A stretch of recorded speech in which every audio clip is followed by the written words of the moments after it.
Monday Mercies, Psalms 9:1. I will give thanks to you, Lord, with all my heart. I will tell everybody about your wonderful deeds. Now let's listen to how Brittany tells. Now, David tells us in verse 13 of this same psalm that he's facing affliction. And what is he doing? He's worshiping God. Yet how many of us know that when the season is difficult, that's sometimes the last thing we want to do? I'm in the hardest season of my life right now. And on Sunday, actually this week, I was getting ready for church. Now, normally I want to listen to worship music, but I was so discouraged, I didn't even want to put on the music. Yet history and conviction taught me that if I would simply do that, that things in my heart would begin to shift. And they did. I went from feeling all dried up to overflowing with praise. Our God, He is all that we need. And worship points to that fact. It fuels our faith.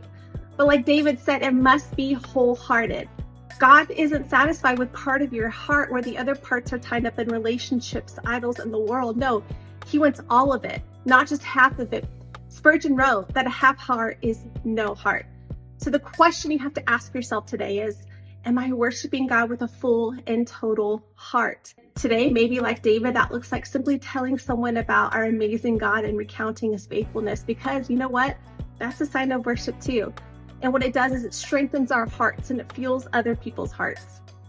Dear friend, you could probably tell me 1,000 moments God has provided for you, but I want you to think about the most prolific one. And I want you to know that God is just as full and good in this very moment, no matter what the season looks like, as He was in that moment. He always has been and He always will be.